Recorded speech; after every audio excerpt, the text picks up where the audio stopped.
இன்னைக்கு இந்தியாவில் கிறிஸ்டியன்ஸுடைய official population இன்னைக்கு நீங்க நெட்ல சர்ச் பண்ணி பாத்தீங்கன்னா 2.3%. எத்தனை பர்சன்ட்? 2.3%. அது 10 பேர் தெரியுமா? மொத்தம் 2,80,00,000 பேர் இந்த இந்தியாவில் கிறிஸ்தவங்க இருக்கிறதா அபிஷியல் ரெக்கார்டு. இப்ப 2021 ரிப்போர்ட் படி 72.5% எஜுகேஷனல் இன்ஸ்டிடியூஷன்ஸ் இன்னைக்கு இந்த தேசத்துல கிறிஸ்தவங்களால் நடத்தப்படுது. நான் சொல்றது புரியுதா உங்களுக்கு? 2.3% மக்கள் 72.5% கிறிஸ்டியன் இன்ஸ்டிடியூஷன்ஸ் இன்னைக்கு எஜுகேஷன் இன்ஸ்டிடியூஷன்ஸ் இந்த உலகத்தில் நடத்திட்டு இருக்காங்க, இந்த இந்திய தேசத்தில் நடத்திட்டு இருக்காங்க. வெறும் 2% மக்கள்னு சொல்லப்படுறவங்க. National commission for protection of child rights அப்படின்னு சொல்லி NCPCR அதோட ரிப்போர்ட் படி நான் சொல்றேன்னா, வாயில வந்தது நான் சொல்லிட்டு போகல, அது அந்த சைல்ட் கமிஷனோட ரிப்போர்ட் படி நான் சொல்றேன். இந்த 2.3% மக்கள் இருக்கிறாங்களே, இந்த மக்கள் 74% புற மதத்து மக்களுக்கு படிப்பு சொல்லி கொடுத்துட்டு இருக்கிறாங்க. எத்தனை பேருக்கு? 74% பேருக்கு அவங்க எஜுகேஷனை கொடுத்துட்டு இருக்கிறாங்க. யாரு? இந்த 2.3% மக்கள். 80% அதிகமான அனாதை ஆசிரமங்கள், AIDS home, TB, cancer patients, children home, old age home எல்லாத்தையும் இவ்வளோத்தையும் நடத்துறது யார் தெரியுமா? இந்த 2.3% இருக்கிற சிறு கூட்டம். சிறையில் இருந்த இந்த வார்த்தை கூட இன்னைக்கு உண்மைங்க. இன்னைக்கு ஜெயில் மினிஸ்ட்ரி எவ்வளவு அருமையா நடந்துட்டு இருக்குமா? நம்ம ஆட்கள் சிறைச்சாலையில் இருக்கவங்களை போய் பார்த்து, இயேசு உன்னை நேசிக்கிறாரப்பா, உன் குடும்பம் ஒன்று இருக்குது, அதுக்காக நீ தப்பு பண்ணாத, நீ திருந்தி வாழுன்னு சொல்லி சிறைச்சாலைக்குள்ளேயும் போய், நான் சிறையில் இருந்தேன், என்னை பார்க்க வந்தீர்கள்.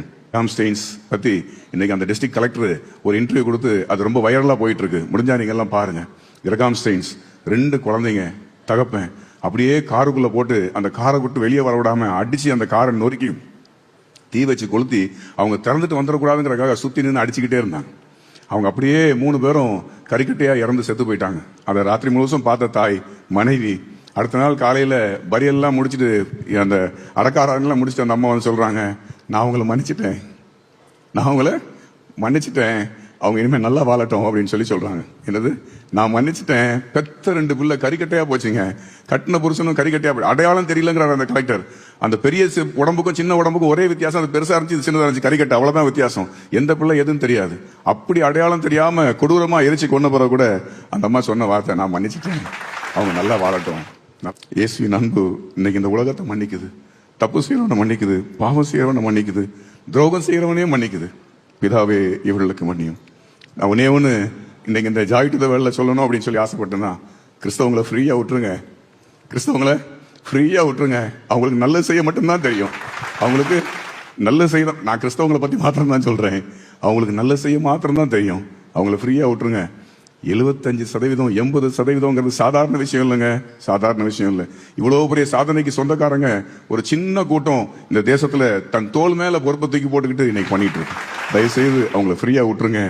அதனால அவங்க இன்னைக்கு ஒருவேளை அந்த கிறிஸ்தவர்கள் செயல்பட முடியாம போகும் அப்படின்னு சொல்லி சொன்னா கோடிக்கணக்கான பேர், கோடிக்கணக்கான மக்கள் அடுத்த வேற சோடு இல்லாம சாகக்கூடிய ஒரு சூழ்நிலை இந்த தேசத்துல உருவாகும். அப்படிப்பட்ட பொறுப்புகளை தோல் மேல தூக்கி போட்டு இன்னைக்கு செஞ்சிட்டு இருக்கிறாங்க கிறிஸ்தவர்கள்.